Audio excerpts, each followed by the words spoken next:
Olá, esse é o canal A Igreja e a Boa Gestão. Agradecemos sempre a sua participação, a sua olhadinha nos nossos vídeos, os seus comentários e principalmente que você dê o seu like, o seu joinha, porque isso é muito importante para o algoritmo do YouTube, para ele entender que o vídeo é relevante, que o vídeo é bem assistido pelas pessoas do seu interesse.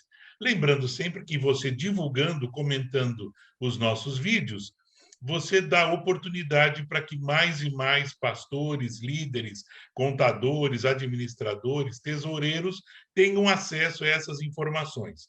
Bom, hoje nós vamos ter uma entrevista muito legal, muito boa. Aliás, as nossas entrevistas têm sido muito boas e eu chamei hoje aqui nada mais, nada menos do que pastor Valdo Romão, um executivo aí de grande experiência, de grande vivência, executivo com experiência como diretor executivo da Convenção Batista do Estado de São Paulo, presidente da Ordem dos Pastores Batistas do Brasil, seção de São Paulo, ou seja, um homem que tem conhecimento de causa, né, experiência, e também conhece muito as igrejas aí do nosso Brasil e a realidade delas, que eu acho que é a sua realidade. Então, eu gostaria de chamar aí, dar as boas-vindas, pastor Valdo, seja bem-vindo, dê aí as suas palavras iniciais, e já peço para você já falar o seu currículo aí, a sua profissão, o que você tem feito, o que você fez. Pode falar, por favor, seja bem-vindo. Muito obrigado, Marcão. Que bom poder estar com você e também com todos aqueles que te acompanham, esse relevante trabalho que você presta às igrejas, às organizações ligadas às igrejas. Eu quero dizer que eu tenho muita alegria em poder estar com você, batendo esse papo assim descontraído, sem formalidade, como você me deixou, tá certo? Mas eu quero dizer que um tempo especial para que a gente possa, de alguma forma, trocar experiências nessa área da gestão de igrejas, uma área tão carente nos nossos dias. Sem dúvida. Quando eu recebo de você esse convite para estar aqui, creio que tem a ver com aquilo que tem sido a minha militância. Bom, eu sou pastor batista, eu sou contador, eu sou advogado, eu tenho uma formação uma pós-graduação em administração, e eu tenho também uma pós-graduação em gestão do terceiro setor, assim como também tenho procurado me inteirar mais com um MBA na área de gestão de pessoas. Tá? Muito bom, muito legal, que joia.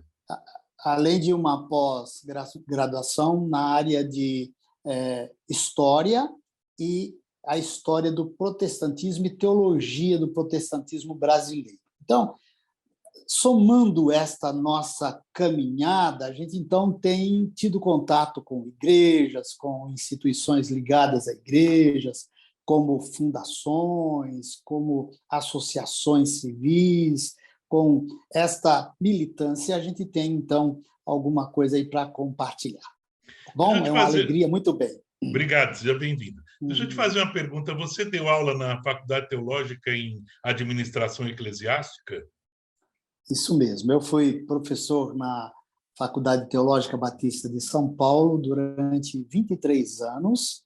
A minha matéria lá estava ligado à igreja, de uma forma geral, eclesiologia, sim, e especificamente em administração eclesiástica.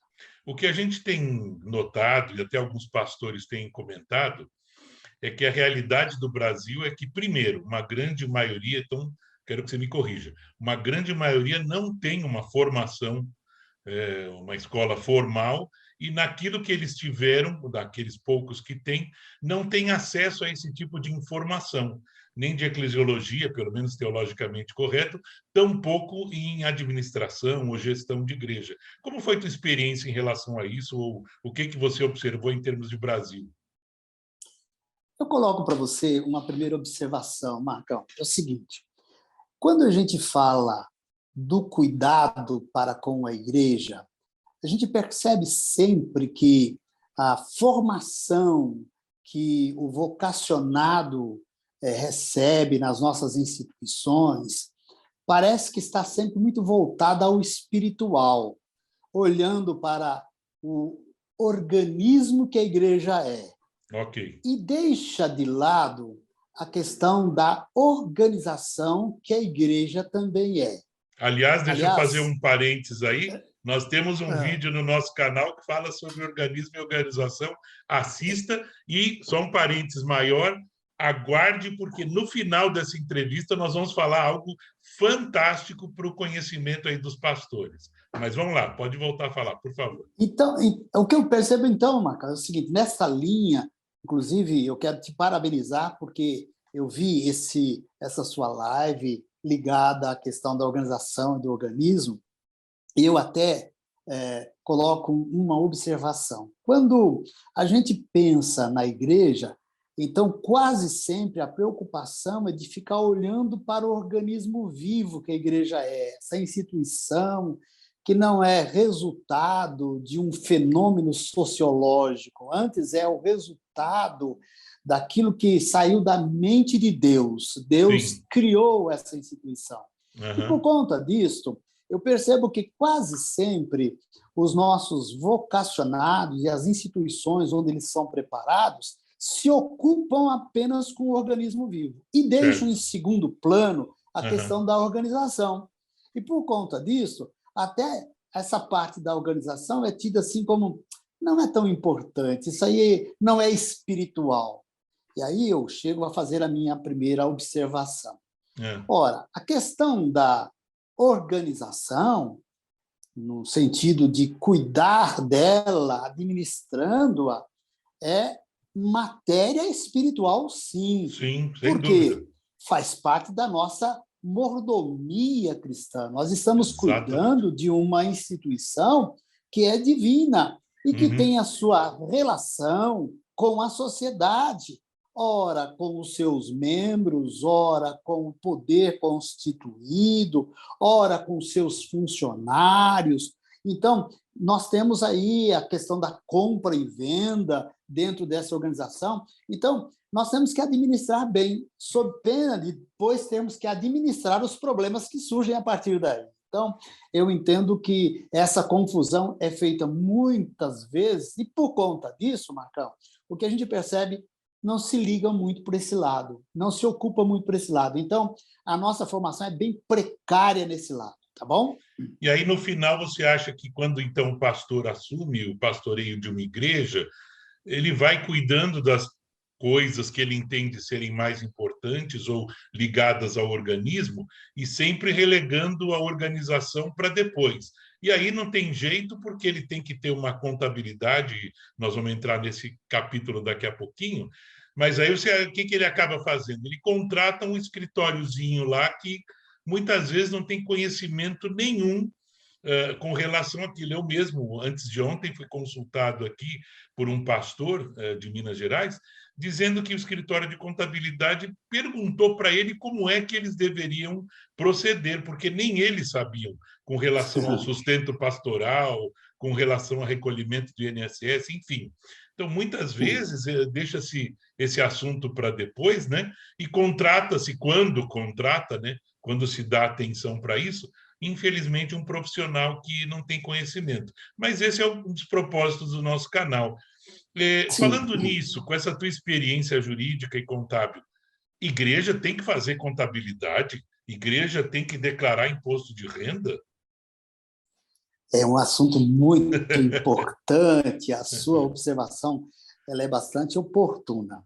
O que a gente percebe, de fato, quando você tem uma organização religiosa, como a igreja é conhecida dentro do nosso ordenamento jurídico do Brasil, o que é que a gente então percebe? Que quem não está muito acostumada em lidar com esse tipo de organização, até chega a dizer assim, não, contabilidade não é aplicado para a igreja não tem que se preocupar com isso. Na verdade, toda pessoa jurídica, e a igreja é uma pessoa jurídica, ela precisa lançar os seus atos e fatos contábeis. E, ao lançar os seus atos e fatos contábeis, ela está fazendo contabilidade. E a contabilidade terá que ser compreendida conforme define o Conselho Federal de Contabilidade ou o Conselho Regional de Contabilidade, que vai dizer que, se você quer administrar bem, cuidar bem de uma pessoa jurídica, você precisa ter preocupação em registrar as suas receitas, que é um tipo de conta, as suas despesas, que é um outro tipo de conta, o seu ativo, que é um outro tipo de conta, o seu passivo, que é um outro tipo de conta, e o quinto tipo de conta, que seria o patrimônio líquido.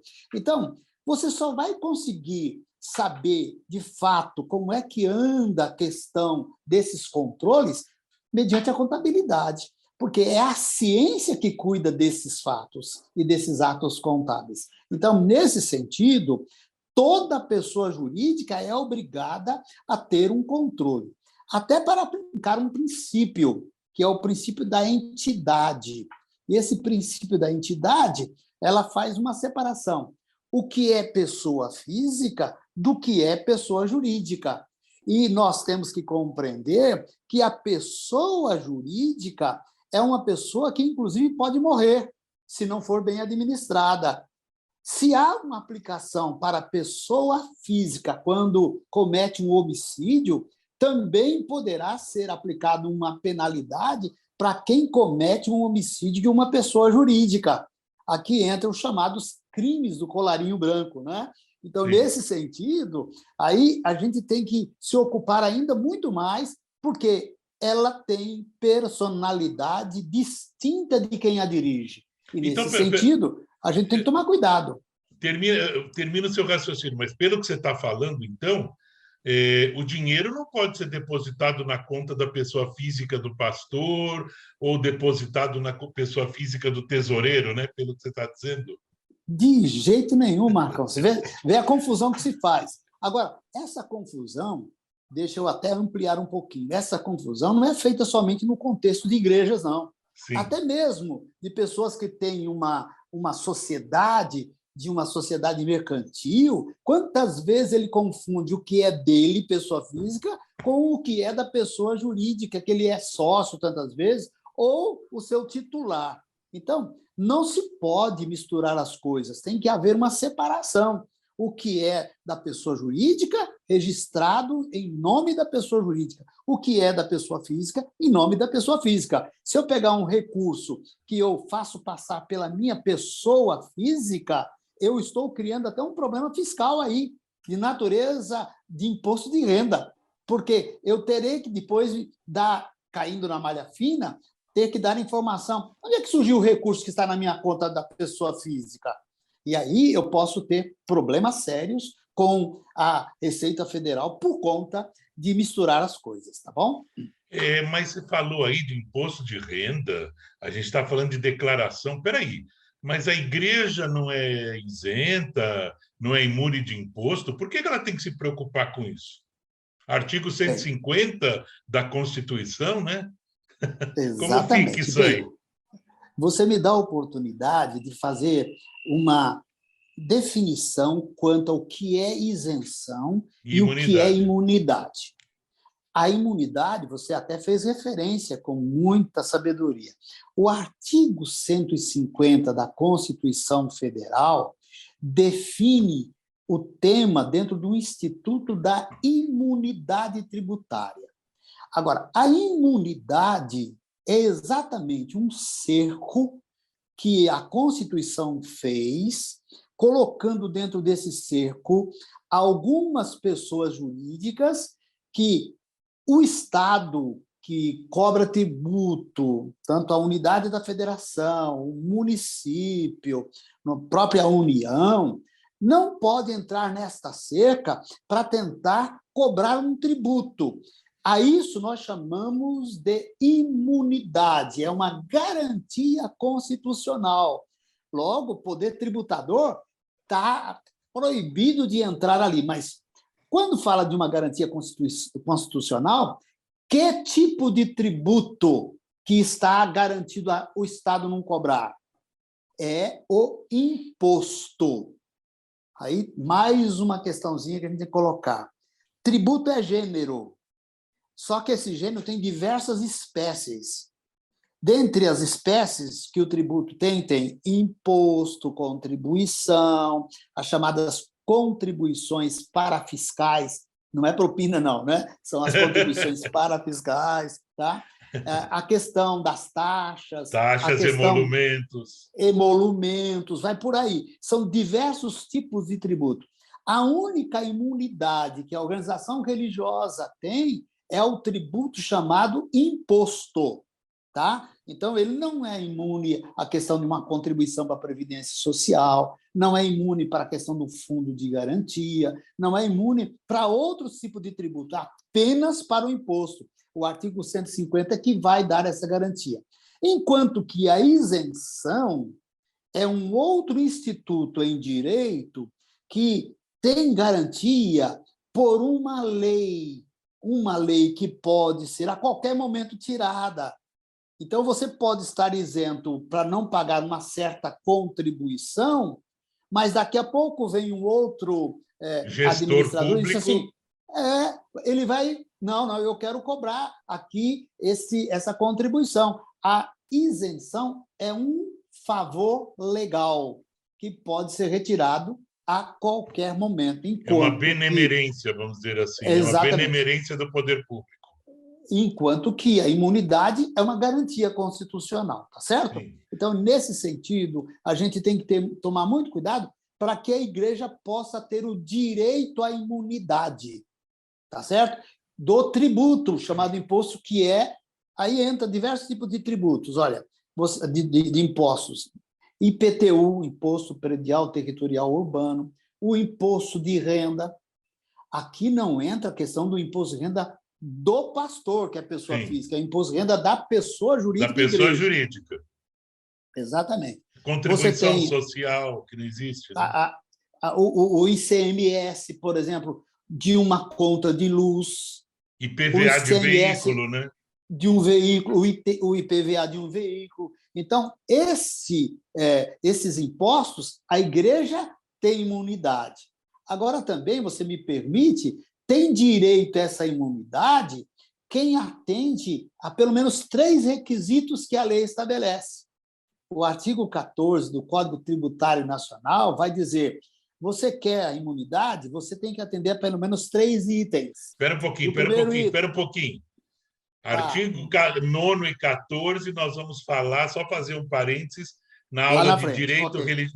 Não é você, num vídeo do direito religioso, que eu já prometi para eles lá, mas pode fazer aqui a chamada, que eu vou pôr o card depois do direito religioso, vamos falar sobre isso daí. Mas faz a tua colocação aí. Que fantástico. Você já está colocando aí a locomotiva nos trilhos, tá bom? Exatamente, vamos lá. É importante ferir esse tema, porque se faz muita confusão quando se envolve, quando ele está envolvido, tá? Então, essa questão do artigo 14 vai definir o seguinte. Sim. Você quer ter o direito à imunidade tributária? Por incrível que pareça, está na Constituição essa garantia. Mas, para você fazer valer esse direito, você precisa cumprir pelo menos 3 requisitos. Qual é o primeiro requisito? Não distribuir entre os seus diretores qualquer tipo de remuneração. Primeiro requisito. Segundo requisito, ter as suas receitas, despesas, a sua contabilidade em livros revestidos de formalidade legal. Contabilidade. Tá? Contabilidade. E o terceiro requisito tem a ver que aplicar os seus recursos nos seus objetivos, e olha, tem um adendo, no território nacional. É isso aí. Então, nós temos aí que cumprir esses requisitos para ter o direito à imunidade tributária. Eu não estou falando de isenção, estou falando de imunidade tributária do tributo chamado imposto, tá bom? Mas espera um pouquinho, deixa eu bagunçar um pouco aqui, porque está muito complicado, eu quero complicar um pouco mais. Pois não. O artigo 150, ele fala que é imune templos de qualquer culto. E agora, hein? que é aquela igreja que se reúne numa quadra esportiva ou numa escola. Chega lá o fiscal, né, e diz assim: cadê o templo, né? Porque ele quer esperar aquela igrejinha com os bancos de madeira. Como é que? Porque lá Sim. no início você falou algo que para mim tem pertinência aqui agora. O conhecimento teológico, principalmente neotestamentário, de fazê-los entender, né, que templo de qualquer natureza pode ser que haja um conflito aqui. Vamos conversar rapidinho sobre isso. Tá, ó, Marcão, é o seguinte, nós vamos ter, na aplicação da lei, pelo menos 3 correntes de interpretação. Qual é a primeira corrente? É aquela que é chamada declarativa. Isso quer dizer, como é que está o texto da lei? Está escrito no texto, a gente segue o texto. Exatamente o que está no texto, é ipsilítere. Então, vem uma linha que vai aplicar dizendo, não, eu vou pelo que a lei diz. Tá? Então, a lei diz templo de qualquer culto. Tem uma segunda lei, uma segunda corrente, melhor interpretação, dizendo, né? De interpretação para aplicação da lei, que é a chamada restritiva. E na restritiva é o seguinte: templo religioso, e aí vem, então, aquele que aplica a lei e vai dizer assim, está escrito na lei, exceção, uma quadra, exceção, as salas de escola bíblica, então tem restrição. Já não é só, não é o templo, é restrito a alguma parte do templo. E vem a terceira fase, a terceira corrente, né, que não tem essa questão de ficar restrito ou declarado, é ampliativa. Como é o entendimento de quem segue essa linha? Ampliativa, quando fala em templo religioso, e a Constituição assim está escrito, vem então aquele que aplica a lei e vai dizer, de maneira ampliativa, entra quadra esportiva, entra estacionamento a serviço do templo, entra salas que têm a ver com escritórios da instituição, salas de estudos. Então, amplia-se muito. Então, o que acontece hoje? E até a casa pastoral, né? Casa pastoral, exatamente. Então, entende-se que está abarcando tudo, tá? Tudo. Então, nós vamos ter diferentes aplicações. Dependendo, por exemplo, do município, o procurador lá, ele aplica a lei no sentido declarativo. Vai olhar para o templo lá e falar, só aceito o templo aqui. Então, a imunidade é somente dessa parte aqui, que é do templo. Sim. Se não tiver aqui, eu vou cobrar o tributo chamado IPTU, por exemplo. Tá? Agora, posso ser que num outro município o procurador vai dizer o seguinte, não, para mim está muito claro, quando fala em templo, eu estou entendendo que é tudo que serve à instituição. Aí entra estacionamento, salas de aula, escritórios. Então, nesse sentido, nós vamos ter divergência. Mas quando isso vai, por exemplo, numa linha de defesa para as instâncias superiores, saindo da área administrativa, quase sempre nós temos jurisprudência que vai entender que abarca tudo, compreendeu? Então, sim, é amplo o entendimento de templo, não é tão restrito quanto muitos querem fazer, tá bom? Eu tive um problema quando eu estava ali em Atibaia, nesses tempos de Covid, que o primeiro decreto municipal que restringia as atividades na cidade, ele restringiu atividades religiosas que só poderiam funcionar nos finais de semana. Imediatamente eu entrei em contato com a autoridade municipal e perguntei assim para ele, deixa eu entender o que você entende como atividade religiosa. Porque uma vez que nós somos uma pessoa jurídica, do portão para dentro, tudo é atividade religiosa. Sim. Né? Uma personalidade jurídica que faz atividades religiosas, ali tudo é atividade religiosa. então a gente só pode Sim. funcionar sábado e domingo.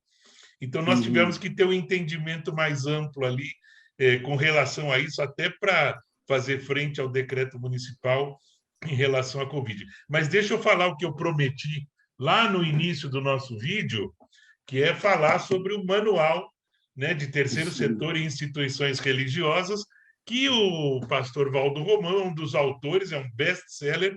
Por quê? Porque não só tudo isso que nós estamos falando aqui está bem escrito detalhadamente lá, mas também coisas muito práticas, como rotinas para tesouraria, até com exemplos práticos de prebenda, de recibos, enfim. É realmente um manual prático. Só que, pastor, eu procurei na internet e tive dificuldade de encontrar para comprar. Como é que a gente faz para comprar esse manual? Deixa eu colocar para você, Marcão. Eu hoje vivo um dilema, tá? Você está aí, se não me engano, com a segunda edição, não é isso? Segunda edição. Segunda edição. A minha é de 2008, acho que a primeira edição foi 2006. Marcão, aqui eu tenho o livro na sua 4ª edição. Eu tenho trabalhado para a 5ª edição. Eu não pude fazer o lançamento dessa 5ª edição porque estava aguardando as reformas previdenciária e trabalhista, que traria uma tremenda de mudança no texto lá da origem e última edição. Por isso que estou trabalhando nele agora. Aliás, ele deverá vir com algumas mudanças. Certo. E as mudanças que eu estou estudando é que eu quero ver se é possível alguns capítulos desse livro sair em livros menores. Entendeu? Okay. Por exemplo, eu reescrevi toda a parte de tesouraria. Então, deverá sair o manual da tesouraria, tá certo? Eu escrevi, isso é matéria nova, todo o manual da secretaria. Eu escrevi um 3º livro sobre todo o manual da zeladoria. Eu escrevi, nesse mesmo livro, todo o manual da Comissão de Exame de Conta, ou também conhecida como Conselho Fiscal. Então, vem aí algumas novidades, até para ser mais acessível, para o curso também ser um pouco melhor diluído, tá bom? Então, é algo que... Avisa a gente aqui, hein? Avisa a gente para lançar também junto no canal. Aviso sim, você vai ser o primeiro a ser informado quando tudo isso estiver pronto, tá bom? Que bom, agora, que ótimo. Deixa eu colocar uma outra questão. Pois é. Me perguntam muito como adquirir esse livro. Bem, nós temos ele totalmente esgotado. Se você for achar nas grandes editoras, se você achar um ou outro exemplar perdido, tá bom? Sim. Então, hoje, o que é que está disponível? É a versão da edição 4ª, e essa versão somente digital, tá certo? Então, certo. É possível entrar lá no site da editora Atlas ou editora GEN, GEN, tá? Então, essas duas editoras, a GEN comprou os direitos da editora Atlas. Então, nesse sentido, você vai ter condição de adquirir, mas pelo sistema digital, tá bom? Ok. Você tem esse link, não tem? Como é que é? A gente tem que entrar lá para descobrir. Na verdade, a editora que comprou a editora Atlas... Sim, a GEN. É a GEN. GEN. Então, é o link da própria GEN. Pode procurar no site GEN, tá certo? Vamos procurar e então... vou disponibilizar nessa gravação. Tá jóia, então, viu? Eu agradeço muito a você.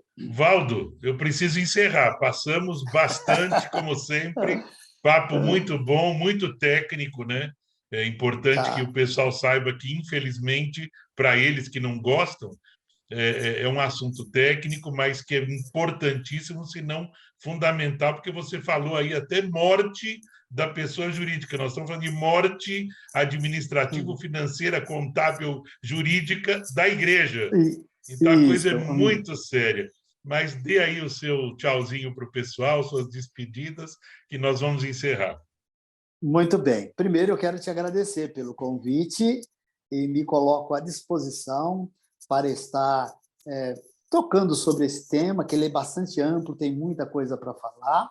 Parabenizo você pelo trabalho tão importante e relevante que você faz através desse canal e quero agradecer toda a atenção de todos que estão nos acompanhando, entendendo que o assunto não é tão simples assim, tá certo?